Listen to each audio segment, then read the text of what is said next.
Hello दोस्तों, welcome back to Pradeep Giri academy. तो स्वागत है आपका न्यू सेशन में, जहाँ पे हम कंप्लीट करने वाले हैं हमारा काइनेटिक्स चैप्टर का रिवीजन जस्ट इन 15 मिनट्स। काफ़ी इजी है, यहाँ पे आपको ज़्यादा टेंशन लेने की ज़रूरत नहीं होती। क्यों? क्योंकि यहाँ पे हम डायरेक्ट फोर्स का वैल्यू कंसिडर करते हैं कि यहाँ पे जो भी डीलिंग होती है, यहाँ पे जो भी हमें एक्सेलरेशन, डिस्प्लेसमेंट, टाइम कैलकुलेट करना पड़ता है, सब with the help of forces calculate करना पड़ता है। इसलिए यहाँ पे हेडिंग में ही लिखा गया है वी कंसिडर द फोर्सेस। तो जो हम लोग ने ये टॉपिक स्टार्ट किया था, वहां पे हमने देखा कि जो तीन काइनेमेटिकल इक्वेशन थे, v equal to u plus a t, s equal to u t plus half a t square and v square equal to u square plus 2as। या so this were the three formulas जो हम kinematics में use करते थे to calculate any sort of height, any sort of distance, जो भी हमारे condition में दिया रहता था। अब यहाँ पे काइनेटिक्स में हम इनका भी यूज करते हैं, प्लस तीन चीजों का, न्यूटन्स का लॉ, वर्क एनर्जी मेथड या फिर कोलिजन वाला कंसेप्ट के साथ हम लोग कैलकुलेट करते हैं। तो यहाँ पे जो हम लोगों ने न्यूटन्स का लॉ पढ़ा था, that was like related, completely related, not only related, completely related with the second law. Second law क्या कहता है दोस्तों? The rate of change of momentum of a body is directly proportional to the resultant force and takes place in the direction of force। तो जो भी change हो रहा है बॉडी के मोमेंटम में, वो किससे रिलेटेड होता है? एप्लीकेशन ऑफ फोर्स, जो जितना भी फोर्स उस पर अप्लाई हो रहा है। तो यहाँ पे हमें एक फाइनल सा स्टेटमेंट का फॉर्मूला मिल गया था, हमें तो ये सब पहले से ही पता है। एंड इसी के रिलेशन में एक साइंटिस्ट डी एलम्बर्ट, उन्होंने अपना रिलेशन रेडी किया। वो रिलेशन में क्या था दोस्तों कि जो भी फोर्स लग रहा है बॉडी पे एंड इनर्शियल फोर्स लग रहा है, अगर मैं उसको अपोजिट डायरेक्शन में ले लूँ और दोनों को ऐड करूँ, तो total force, total effect on the body will be equal to 0। इस तरह बोला गया था, उन्होंने एक ऐसा स्टेटमेंट दिया, बट हम ब्रॉडली उसको यूज नहीं करते, हम यही कंसेप्ट को यूज करते हैं। ये कंसेप्ट को किस तरह यूज करते हैं दोस्तों? हम समेशन ऑफ एफ एक्स ले लेते हैं and summation of F y ले लेते हैं, जहाँ पे हम बॉडी का काइनेटिक डायग्राम बनाते हैं एंड हमारा समेशन ऑफ फोर्सेस के लिए बॉडी का सारा डायग्राम को हम रिजॉल्व करते हैं ना। देन ये होने के बाद हमने एक न्यूमेरिकल देखा था इस पे, लेकिन उसके पहले कुछ स्टेप्स जो हम हमेशा अभी तक जितना भी इंजीनियरिंग मैकेनिक्स का लेक्चर कवर किया, उसमें हमने खुद के स्टेप्स बनाए हैं जो हमें हेल्प करता है। तो सबसे पहले एफबीडी बनाते हैं हम लोग मूविंग बॉडी का, देन काइनेटिक डायग्राम बनाते हैं एंड देन हम लोग काइनेमैटिक्स और न्यूटन का सेकेंड लॉ लगा के यूज करते हैं। इंपॉर्टेंट चीज क्या थी? रेफरेंस। या तो आप इस तरह बॉडी को कंसिडर कर लो, या तो आप अपनी बॉडी को इस फ्रेम में या इस फ्रेम में कंसिडर करो। अगर आपने एफबीडी इस फ्रेम में बनाया है तो आपको केडी भी उसी फ्रेम में बनाना होगा दोस्तों, वरना वो रॉन्ग हो जाएगा। तो एक चीज आपको ये ध्यान में रखनी है हमेशा। देन कैसे ड्रॉ करते हैं? जो वेट है वो सेंट्रली वर्टिकली डाउनवर्ड आ जाएगा। फ्रिक्शन दिखाना है आपको opposite direction, friction is always in the opposite direction to the motion. Tension भी अपोजिट डायरेक्शन में आता है एक्शन के। कॉम्पोनेंट्स का दिखाना है and the last thing is very important, जो कि है हमारा फ्रेम। ठीक है, सो ये फ्रेम आपको कंसिडर करके चलना रहेगा इसमें। Now let us move to the next topic, that is actually the question जो हम लोग ने सॉल्व किया हुआ है ऑलरेडी, है ना। तो यहाँ पे क्या था क्वेश्चन कि बॉडी का, अभी क्वेश्चन को रीड कैसे करते हो तो आपको पता ही है, सिंपल, जो भी नंबर है उसके बाद का यूनिट देखो। न्यूटन, न्यूटन किसके लिए होता है? या तो फोर्स के लिए होगा, तो या तो वेट के लिए होगा। तो यहाँ पे तो वेट ही डायरेक्टली दे दिया गया है, दोनों एक ही चीज़ है, बट जस्ट हम एस्पेक्ट्स में डिफरेंट लेते हैं। तो यहाँ पे बॉडी रखी गई थी on the top of 15 degree sloping surface, फिर इसको पुश कर दिया गया विद एन इनिशियल वेलोसिटी। कितनी वेलोसिटी इसको पुश किया गया दोस्तों? 20 मीटर पर सेकेंड। इतनी वेलोसिटी से पुश किया गया। म्यू एस दिया हुआ है एंड म्यू के भी दिया हुआ है ना।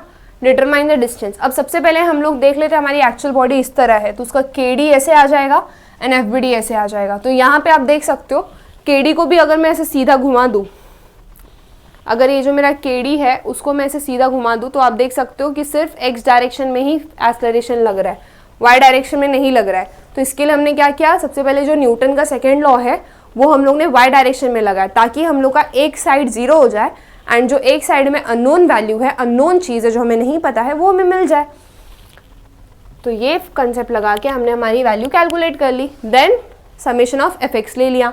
एफ एक्स लेने के बाद वैल्यू पुट किया उसके अंदर एंड फाइनल एक्सेलरेशन कैलकुलेट किया। फाइनल एक्सेलरेशन कैलकुलेट करने के बाद जो भी हमें वैल्यूज थे, जैसे डिस्प्लेसमेंट, टाइम, ये ब्लॉक कितना टाइम में कितना डिस्प्लेसमेंट देगा, वो कैलकुलेट कर लिया।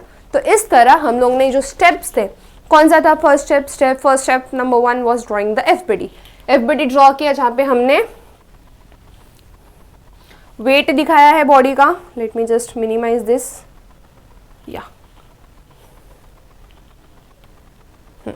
वेट दिखाया बॉडी का, देन हम लोग ने नॉर्मल रिएक्शन दिखाया, फ्रिक्शन का डायरेक्शन दिखाया है, ये मोशन का डायरेक्शन यहाँ पे कंसिडर कर रखा है, एंड देन हमारा केडी का आप देख सकते हो कि मोशन का डायरेक्शन इस साइड है ना। तो ये करने के बाद हमने कंपोनेंट्स दिखाए, देन न्यूटन का सेकेंड लॉ अप्लाई किया। इतने से पार्ट में आपका एक काइनेटिक का सम सॉल्व हो जाता है इजीली, जो रिलेटेड रहता है हमारे motion of the body, that is Newton के सेकेंड लॉ को वो रिलेटेड रहता है। ठीक है दोस्तों, now moving to the next thing. यहाँ पे एक चीज हमेशा याद रखना, दैट इज आपका एक्सेलरेशन का वैल्यू कम आ रहा है, ज़्यादा आ रहा है, कितना आ रहा है। ऑब्वियसली ऊपर से नीचे जाएगा तो एक्सेलरेशन इसका इंक्रीज होते फिर डिक्रीज होके फिर जीरो हो जाएगा। ठीक है, देन यहाँ पे अब ये वाला भी क्वेश्चन बहुत इजी था जो हम लोगों ने कवर अप किया है। क्वेश्चन क्या कह रहा है, an elevator with a person inside of total mass 500 kg starts moving upward with a constant acceleration, और उसको एक वेलोसिटी मिल जाती है। तो कितने मीटर पर सेकेंड की है, 3 मीटर पर सेकेंड की है। After travelling a distance of 3 metre determine the tension in the cable. आपको क्या डिटरमाइन करना है, टेंशन डिटरमाइन करना था, और 2 कंडीशन पे था, है ना। तो यहाँ पे सबसे पहले मैंने बॉडी इंसान का डायग्राम बनाया, फ्री बॉडी डायग्राम बनाया, एंड उसका केडी बनाया। ठीक है, देन हमने क्या किया, सारी जो कंसेप्ट्स थी उनको अप्लाई किया। सबसे पहले हम लोग ने न्यूटन का सेकेंड लॉ लगाया, किस कंडीशन पे, फर्स्ट कंडीशन पे, एंड देन उसको कैलकुलेट किया। देन सेकेंड कंडीशन पे लॉ लगाने के बाद उसको कैलकुलेट किया। यहाँ पे मैं एक्सपांड कर देती हूँ। ठीक है, तो ये सॉल्यूशन हमने किया था। सो आई होप आपको याद है। सो ये काफ़ी इजी था। हम चाहते हैं दूसरे कंसेप्ट पे, चलो न्यूमेरिकल को तो फिलहाल रहने देते हैं, ये तो हमने सॉल्व किया हुआ है। हाँ, कर्वीलिनियर की बात आ जाती है। अब यहाँ पे न्यूटन का सेकेंड लॉ कर्वीलिनियर पे जब लगता है तो आपको बस 2 चेंजेस रहते हैं। जो आपका एक्स डायरेक्शन में रहता है ना वो आपका AT हो जाएगा, वाई डायरेक्शन में रहता है वो आपका AN हो जाएगा। तो ये चीज़ आपको हमेशा याद रखना है। एंड डायरेक्शन मैटर करता है, इसमें बहुत सारी गलतियाँ होती हैं। मैंने जो मेन वीडियो है जहाँ पे ये मैंने एक्सप्लेन किया डिटेल में, उस वीडियो में ना बताया कि आप गलतियाँ कहाँ कहाँ कर सकते हो। तो एक काम कर लो, वो वाला वीडियो देख लेना ताकि आप वो गलतियों को रिकॉर्ड कर दो। गलती बता देती हूँ, वो हमेशा ये डायरेक्शन कंसिडर करने में होती है, तो वो आप मत करना। रेडियस कैसे निकालते हैं, फॉर्मूला दिया हुआ है 1 + dy/dx² ब्रैकेट 3/2 एंड d²/dx। तो ये कर्वीलिनियर मोशन सेम कंसेप्ट है, बस आपको ये याद रखना है कि निकालते कैसे हैं। एंड देन उसके ऊपर हमने यहाँ पे एक क्वेश्चन सॉल्व किया था। ठीक है, नेगेटिव पॉजिटिव का कंसेप्ट था इसमें, वो कंफ्यूज कर सकता है, तो वो आप ध्यान में रखना। Now moving to another question. ये सारे क्वेश्चंस हमने कवर अप किए। या now the another step, not question, step, work energy method. तो यहाँ पे हमने बहुत सारे देखा था कि वर्क डन बाय फोर्स क्या होता है। Spring, work done by force is F force into displacement, right. Work done bye spring force KX, work done by weight force, work done by friction force, kinetic energy. अब एक एक करके सब देखते हैं, डोंट वरी। तो सबसे पहले वर्क क्या है, एक स्केलर क्वांटिटी है, and it is produced by the product of force and displacement. जितना मैं धक्का लगाऊंगी डिस्प्लेसमेंट होगा तब मेरा वर्क माना जाएगा। पता चला दीवार पे मैं ऐसे फोर्स लगाए जा रही हूँ, ऐसे पुश किए जा रही हूँ, बट दीवार जो है वो मूव ही नहीं हो रही, तो मेरा ऐसा नहीं माना जाएगा कि मैंने वर्क किया, उसका मतलब वर्क हुआ ही नहीं है। डिनोट करते हैं U से वर्क को, जूल से उसका यूनिट आ जाता है। एंड हमेशा याद रखना वर्क का जो प्रोडक्ट आता है वो cos थीटा के साथ इंक्लूडेड रहता है। क्यों? क्योंकि it is having the value, आप कॉस प्रोडक्ट डॉट प्रोडक्ट पढ़े रहोगे ना तो आपको ये याद रहेगा। सो ये आ जाता है इंक्लूडेड, तो कब cos थीटा 0 होता है कब नहीं आपका कंसर्न नहीं है, बस फॉर्मूले से रिलेटेड याद रखना। Then coming to spring force. Spring force का फॉर्मूला एक बार देख लो दोस्तों, this is the spring force formula. यहाँ पे मैंने आपको एक डायग्राम के थ्रू एक्सप्लेन करने की कोशिश की है। ये अपना स्प्रिंग है और अनडिफॉर्म्ड लेंथ, फिर इसको मैंने खींच के डिफॉर्मेशन लाया, उसका ओरिजिनल पोजीशन से मैंने इसको x1 कर दिया। ये मेरा अब एक्चुअल स्प्रिंग होगा। अब मैं इसको और खींचूंगी तो ये x2 हो जाएगा। सो जो ये मैंने चेंजेस करे यहाँ पे वो जो उसको x से रिप्रेजेंट किया है, and that x is nothing but it stands for the displacement. अभी यहाँ पे आप जो k लिखे हो, k stands for the stiffness of the spring. Stiffness होता है स्प्रिंग कांस्टेंट होता है कि हर एक स्प्रिंग की अलग अलग कैपेबिलिटी होती है। अब जो वो ट्रेन का सस्पेंशन वाला स्प्रिंग होता है बहुत स्ट्रांग होता है, और वहीं आप वो पेन का स्प्रिंग ले लो, ऐसे करने पे वो पूरा खुल जाएगा। तो दिस इज नथिंग बट हमारा स्प्रिंग का स्टिफनेस, जो याद रखना है आपको। तो ये हो जाता है अपना स्प्रिंग फोर्स। ठीक है, तो अभी कभी कभी क्वेश्चन में ना स्प्रिंग पे ब्लॉक लगा होता है और वो एलिवेटर के अंदर होता है एक स्ट्रिंग से अटैच, तो यहाँ पे ऐसे बहुत सारे कॉम्बिनेशन आ जाते हैं। जिसके अलग अलग कंपोनेंट्स की वजह से अलग अलग फोर्स उस पर हो रहे। तो हमको जो न्यूमेरिकल सॉल्व करते वक्त ना हर एक कंपोनेंट का फोर्स की वजह से कितना वर्क डन हो रहा है वो कैलकुलेट करना पड़ता है, एंड वो कैलकुलेट करने के बाद ही हम आगे बढ़ सकते हैं। तो यहाँ पे इसका यूनिट क्या हो जाएगा, newton metre. And spring force calculate करने का formula is half of spring constant और ये initial displacement minus final displacement. ये याद रखना, फॉर्मूले में गड़बड़ होती है, फाइनल को पहले लिख देते हैं, इनिशियल को बाद में लिख देते हैं, बट ऐसा नहीं है। यहाँ पे आपका इनिशियल पहले आएगा, फाइनल बाद में आएगा। ये तो हो गया स्प्रिंग फोर्स का। Now moving with the force that is weight. अभी जो वेट है उसकी वजह से कौन सा फोर्स होता है, देखो वेट की वजह से बॉडी के अंदर एक पोटेंशियल क्रिएट हो जाता है। क्या क्रिएट हो जाता है दोस्तों, पोटेंशियल क्रिएट हो जाता है। तो displacement of block of weight exerts force. तो यहाँ पे आप देख सकते हो अगर डिस्प्लेसमेंट ऊपर की तरफ हो रहा है एंड फोर्स नीचे की तरफ एक्ट कर रहा है, दैट इज हमारा कौन सा फोर्स, वेट वाला फोर्स, वो नीचे की तरफ है, तो यहाँ पे नेगेटिव का साइन आएगा। बट हमारा वेट भी नीचे एक्ट हो रहा है और कोई चीज़ उठा के मैंने नीचे रख दी है, तो ये यहाँ पे प्लस हो जाएगा। बस एक ही चीज़ याद रखना है, अगर आपका पुली लिफ्ट ऊपर जा रहा है तो इंसान का वेट को नेगेटिव लेना होगा, उसकी वजह से जो वर्क डन हुआ है वो नेगेटिव हो जाएगा। बट अगर आपका पुली नीचे आ रहा है, मतलब लिफ्ट नीचे आ रही है, तो आपका इंसान का वेट भी क्या हो जाएगा, पॉजिटिव हो जाएगा, क्योंकि उसका वर्क डन क्या है, नीचे की तरफ है ना। सो ये कंसेप्ट हो जाता है हमारा वर्क डन के लिए। Then there is frictional force की वजह से work done, very easy, frictional force into displacement. But हम फ्रिक्शनल फोर्स को कैसे रिप्रेजेंट करते हैं दोस्तों, म्यू इंटू एस। ये limiting frictional force, static friction, हमने जो कंसेप्ट फ्रिक्शन वाले मॉड्यूल में पढ़ा है वही कंसेप्ट है, बस यहाँ पे आपको ये फॉर्मूला याद रखना है, that is mu into N into S. And that's all. Coming to last force, अपना kinetic energy, that is half M V square. तो हम लोग कभी भी क्या करते हैं, एक काइनेटिक एनर्जी वाले क्वेश्चन को ना ऐसे दो पार्ट में कंसिडर करके डिवाइड करते हैं। देखो अगर पार्टिकल मोशन स्टैटिक है, मोशन में नहीं है, तो उसके अंदर काइनेटिक एनर्जी नहीं रहता, तो उसको हम इनिशियल काइनेटिक एनर्जी बोलते हैं, जो कि ऑलमोस्ट इक्वल टू 0 रहता है। जब पार्टिकल मोशन में आ जाता है, किसी वेलोसिटी से मूव करने लग जाता है, तो उसको हम फाइनल वेलोसिटी बोलते हैं। एंड फाइनल वेलोसिटी की हेल्प से हम लोग क्या निकाल सकते हैं, हमारा काइनेटिक निकाल सकते हैं। तो इस तरह वेलोसिटी के रिलेशन की हेल्प से हम लोग काइनेटिक का इनिशियल, काइनेटिक का फाइनल दोनों कैलकुलेट कर सकते हैं, है ना, इजी। इसको डिनोट बस किससे किया जाता है, टी। ये डिनोशन याद रखना, क्योंकि जो न्यूमेरिकल हमने सॉल्व किया वो इन्हें डिनोशन की हेल्प से किया है। एंड यूनिट आ जाएगा न्यूटन मीटर पर, और या फिर जूल बोल लो। एनर्जी, कोई भी एनर्जी हो, कोई भी वर्क डन हो, उसका यूनिट जूल ही आता है ना। वर्क एनर्जी प्रिंसिपल क्या होता है, ये प्रिंसिपल बहुत इंपॉर्टेंट है, पहले ध्यान से एक बार पढ़ लेते हैं। For a particle moving under the action of forces, the total work done by this force is equal to change in kinetic energy. Simple. And यही कंसेप्ट हम पूरे न्यूमेरिकल में यूज करते हैं। क्या बोलते हैं ये वाला स्टेटमेंट, कि अगर कोई भी पार्टिकल के अंदर बहुत सारे फोर्स लग रहे हैं, तो वो सारे फोर्सेस का एडिशन या फिर वो सारे फोर्सेस की वजह से जो वर्क हो रहा है वो बॉडी पे, that is nothing but equal to change in kinetic energy. अब T2, टी से तो हम काइनेटिक एनर्जी रिप्रेजेंट करते हैं, तो इनिशियल काइनेटिक एनर्जी क्या हो जाएगा, half into m v two square v one square. Final क्या हो जाएगा, half into m v two square. तो यहाँ पे इनिशियल, फाइनल माइनस इनिशियल कर दिया हमने एंड कैलकुलेट कर दिया, ठीक है। तो ये वर्क एनर्जी प्रिंसिपल काइनेटिक्स का बहुत ज़्यादा मेन पॉइंट है, जिसके ऊपर मोस्टली क्वेश्चन तो आएगा ही। एक क्वेश्चन फिक्स रहेगा 6 to 8 मार्क्स का, तो इसको स्किप मत करना। Now power and efficiency. अब पावर क्या होता है, पावर इज नथिंग बट हम लोग कितने टाइम में कितना काम कर सकते हैं, इसका जो इंडिकेशन देता है, दैट इज अवर पावर। अब पावर कैलकुलेट करने का जो फॉर्मूला है, that is work done per unit time या फिर rate of work done. Unit क्या हो जाएगा, जूल पर सेकेंड, क्योंकि work done per unit time की बात हो रही है यहाँ पे, है ना। तो दैट इज नथिंग बट हमारा वाट। तो वाट तो नहीं लिखते, मुझे जूल पर सेकेंड लेते जब हम लोग ह्यूमन वर्क की बात कर रहे हैं।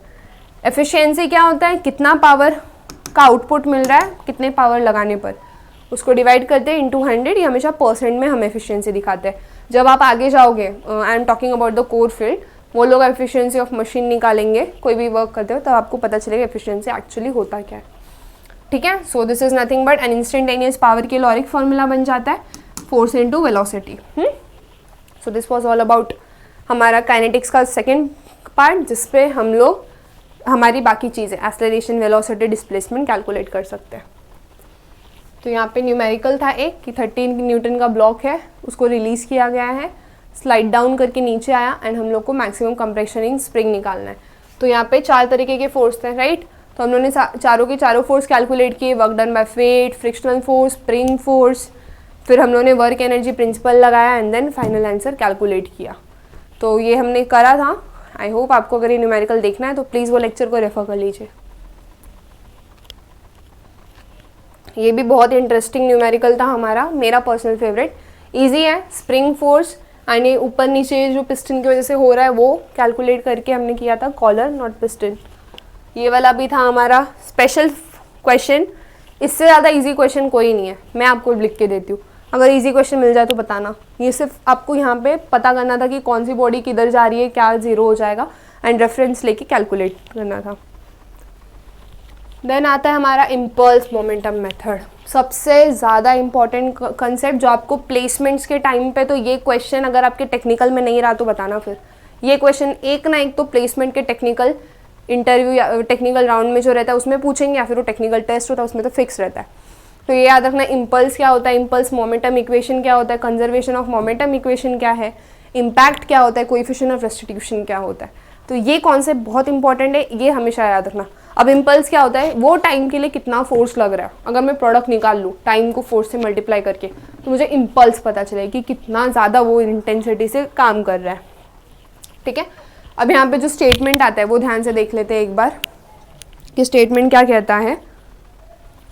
फॉर अ पार्टिकल और अ सिस्टम ऑफ पार्टिकल जो force acted by a force during a time interval, the total impulse acting on the system is equal to difference between final momentum and initial momentum. किसको equal रहता है कि जितना force act कर रहा है, final momentum and initial momentum. यहाँ पे मैंने स्टेटमेंट लिखा हुआ है, द इम्पल्स को यहाँ पे रिप्रेजेंट किया है is equal to change in final momentum, है ना, change in momentum that is final minus initial.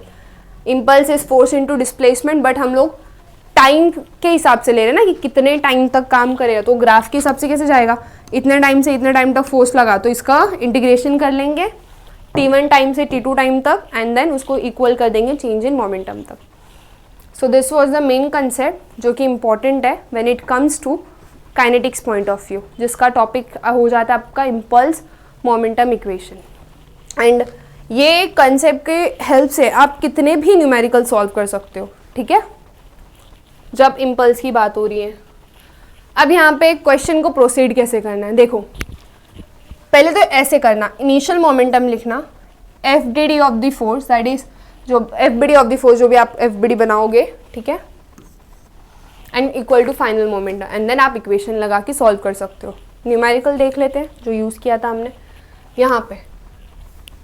सो इसका सॉल्यूशन तो मिट गया है क्योंकि ये न्यूमेरिकल सॉल्व किया हुआ उठाया मैंने। यहाँ पे जब ये बॉडी नीचे जा रही, अलग तरीके से हमने कैलकुलेट करके इसको कैलकुलेट किया था इम्पल्स मोमेंटम लगा के। तो यहाँ पे mv1 impulse and mv2 calculate किया था। सो आई होप आपको ये क्लियर हो। एक बार आप चेक कर लेना उसमें, find the value of 4 second, मतलब 0 से 4 तक का हमने इंटीग्रेशन किया था। ठीक है, and impact the most important thing, ये इसके ऊपर भी क्वेश्चन आता ही है टेक्निकल टेस्ट में। इम्पैक्ट होता क्या है, collision of two bodies which takes place during a very small time interval and during which the colliding body एक दूसरे के ऊपर बहुत ज़्यादा फोर्स लगाते हैं। अब वो फोर्स लगाने की वजह से वो इलास्टिक बॉडी बन जाती है, प्लास्टिक बॉडी बन जाती है। अब वो फोर्स लगाने की वजह से एक इम्पैक्ट क्रिएट होता है एंड वो इम्पैक्ट जो होता है उसके वजह से बॉडी या तो चिपक जाएगी, वो आपको पता है कौन सी बॉडी टकराने पे चिपकेगी, क्ले, दोनों एक साथ टकरा के तो चिपक जाते हैं। बॉल टकराने के बाद रिबाउंड होते हैं, बाउंस हो जाता है एंड हमारा इम्पैक्ट उस तरह की, गन, गोली निकली आगे, बुलेट का जो गन हमने पकड़ी है वो पीछे चली गई। तो ये सारे एग्जाम्पल्स हो गए हमारे इम्पैक्ट के। अब इम्पैक्ट में क्या होता है, एक लाइन ऑफ इम्पैक्ट होता है जैसे सेंटर से पास होता है ना। यहाँ पे एक वेलोसिटी आ रही है, ए वेलोसिटी से एक बॉडी आ रही है, बी बी से दूसरी बॉडी आ रही है। यहाँ पे दोनों ने टकरा गए एंड दोनों टकराने के बाद कहाँ जाएंगे वो डिसाइड कौन करता है, हमारा वी और वी बी का वैल्यू डिसाइड करता है। तो उस हिसाब से हम इसमें प्रोसीड करते हैं। ईजी है काफ़ी। इसका एक स्टेटमेंट है, स्टेटमेंट कैसे हो जाता है देखो। ये तो टाइप ऑफ इम्पैक्ट है, फिलहाल के लिए इम्पोर्टेंट नहीं है। हाँ, यहाँ पे देखो, बस कंसिडर देखो कैसे करते हैं इसमें। Initial momentum equal to final momentum. अभी इनिशियल मोमेंटम मान लो अगर मैंने राइट हैंड साइड पे जो भी बॉडी मूव हो रही है इस डायरेक्शन में उसको पॉजिटिव लिया, तो जो भी बॉडी इस डायरेक्शन में मूव कर रही है उसको मैं नेगेटिव ले लूँगी। तो यहाँ पे ए बॉडी थी वो राइट में मूव कर रही है, तो इसको मैंने पॉजिटिव वेलोसिटी की कंसिडर किया। जो बी है वो अपोजिट मूव कर रही है, इसलिए उसको मैंने नेगेटिव वेलोसिटी कंसिडर किया।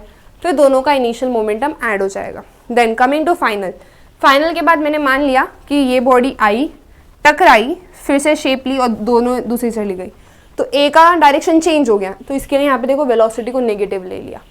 बी का डायरेक्शन उस साइड चला गया, देन वेलोसिटी को पॉजिटिव ले लिया। तो इस तरह हम देख सकते हैं कैसे डायरेक्शन चेंज होने की वजह से वेलोसिटी वाला पार्ट भी चेंज हो जाता है ना। And then last is coefficient of restitution. ये क्या होता है, ये रेशियो है इम्पल्स का जो exert before collision and after collision का है। तो यहाँ पे v2b माइनस v2 है एंड v1a माइनस v1b। बस ये याद रखना कि bb a ऐसे क्रॉस में रहेगा, हाँ, एक के नीचे एक नहीं रहेगा, तो ये बहुत इंपॉर्टेंट चीज़ है। Then the last is impact is perfectly elastic. जब आपका e का वैल्यू 1 है तो वो परफेक्टली इलास्टिक है, एंड e का वैल्यू 0 है तो वो प्लास्टिक है, ठीक है। इलास्टिक मतलब वापस वो अपने शेप में आ जाएगा, प्लास्टिक मतलब वापस वो अपने शेप में नहीं आ पाएगा, ठीक है। So this is the whole concept about kinetics, and यहाँ पे हमने एक न्यूमेरिकल सॉल्व किया था, ठीक है।